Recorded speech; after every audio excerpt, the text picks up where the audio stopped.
वट सावित्री व्रत कथा। भारतवर्ष में सुहागिन महिलाओं के लिए वट सावित्री व्रत का विशेष महत्व है। यह व्रत पति की लंबी आयु, सुख समृद्धि और अखंड सौभाग्य के लिए रखा जाता है। यह व्रत ज्येष्ठ माह की अमावस्या को किया जाता है।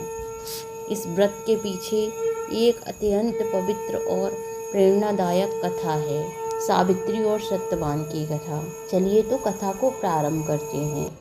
प्राचीन समय की बात है, एक राजा थे, अश्वपति। उनके कोई संतान नहीं थी। उन्होंने वर्षों तक कठोर तपस्या की और माता सावित्री की उपासना की। उनकी भक्ति से प्रसन्न होकर देवी ने उन्हें एक तेजस्वी स्त्री का वरदान दिया। कुछ समय बाद उनके घर पर एक अत्यंत सुंदर और गुणवान कन्या का जन्म हुआ, जिसका नाम रखा गया सावित्री। जब सावित्री बड़ी हुई तो उनके विवाह की चिंता होने लगी, लेकिन सावित्री ने स्वयं अपने पति को चुनने का निश्चय किया। एक दिन वन में घूमते हुए उनकी मुलाकात एक तेजस्वी और धर्मपरायण युवक से हुई, जिनका नाम था सत्यवान। सावित्री ने मन ही मन सत्यवान को अपना पति मान लिया। जब उन्होंने यह बात अपने पिता को बताई, तब ऋषि नारद ने कहा, सत्यवान बहुत गुणी है, लेकिन उसकी आयु बहुत कम है। वह केवल 1 वर्ष ही जीवित रहेगा। यह सुनकर राजा अश्वपति चिंतित हो गए, लेकिन सावित्री अपने निर्णय से पीछे नहीं हटी। उन्होंने कहा, मैंने एक बार जिसे पति मान लिया है, वही मेरा जीवन साथी है। अंततः सावित्री और सत्यवान का विवाह हो गया। विवाह के बाद सावित्री अपने पति के साथ वन में रहने लगी। वे अपने सास ससुर की सेवा करती थी और पूरी निष्ठा से गृहस्थ जीवन निभा रही थी। जैसे जैसे सत्यवान की मृत्यु का समय नजदीक आया, सावित्री ने व्रत और तपस्या करना शुरू कर दिया। एक दिन सत्यवान लकड़ी काटने जंगल गए। सावित्री भी उनके साथ थी।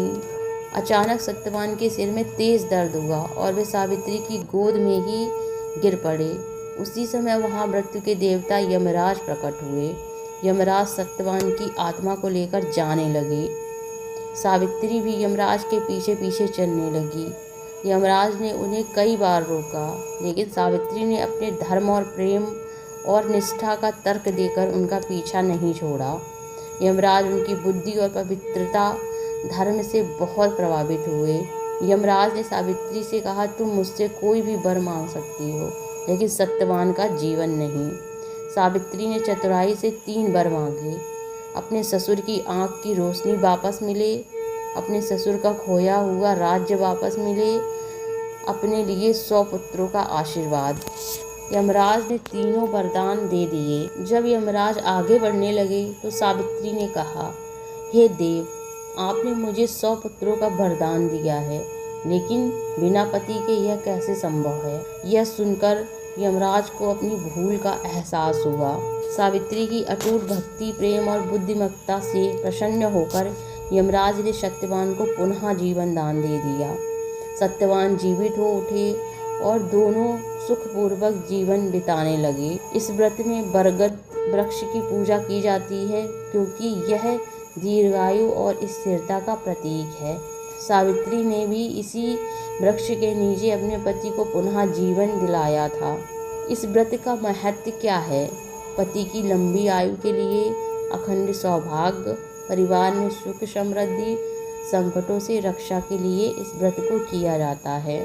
सावित्री की तरह सच्चा प्रेम, अटूट विश्वास और बुद्धिमानी ही जीवन के सबसे बड़े संकटों को भी हरा सकती है। यही कारण है कि आज भी हर सुहागिन महिला श्रद्धा और विश्वास के साथ वट सावित्री व्रत करती है। यह व्रत मुख्य रूप से उत्तर भारत में अमावस्या को किया जाता है। कुछ जगह इसे ज्येष्ठ पूर्णिमा भी मनाया जाता है। तो कैसी लगी आपको वट सावित्री व्रत कथा? कमेंट करके ज़रूर बताएं और वीडियो को लाइक करें, शेयर करें और चैनल को सब्सक्राइब करना बिल्कुल ना भूलें।